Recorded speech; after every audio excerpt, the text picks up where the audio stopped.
Ерітілген 200 грамм сары майымыздың үстіне 3 ас қасық шекерді қосамыз.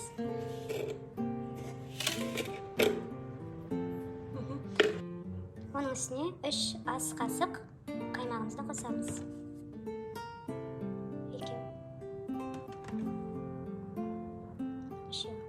Енді оның үстіне 400 грамм ұнымызды қосамыз.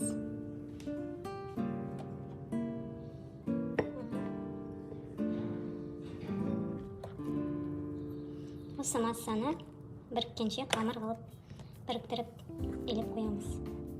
Осы қамырымызды біріккен екіге бөлеміз. Салқанға саламыз. Бөліп. Осыны біз мұздатқышқа жарты сағатқа қойып қоямыз. 120 грамм жұмсартылған сары майымыздың үстіне 2 ас қасық сахарный пудрамызды саламыз. Осы массаның үстіне вареный сгущенкамыздың 4 ас қасығын саламыз. Осының барлығын миксерлейміз. Осы массаны миксерлейміз. Бізде осындай крем шықты. Біз жаңағы мұздатқыштағы қамырымызды алдық. Бірінші бөлігін осылай теркадан өткіземіз.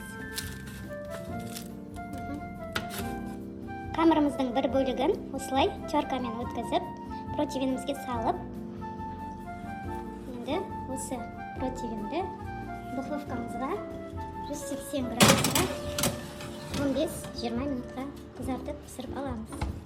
Мінекей духовкадан біз шығардық. Өстіп шеттері қызарады кішкене.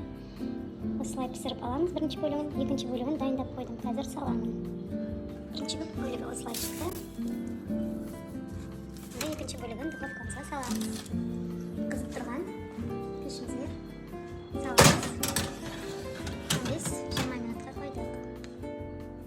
Біздің жаңағы екі бөлік қамырымыздан осындай песочный печеньеміз шықты. Осыны енді кремін қосып араластырамыз. Біріккенше жақсылап араластырамыз.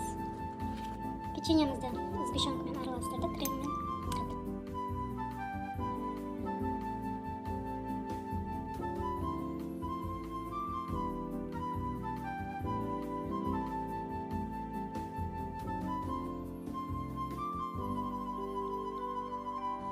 Бізде осындай екі ыдысқа муравейник печеньеміз шықты.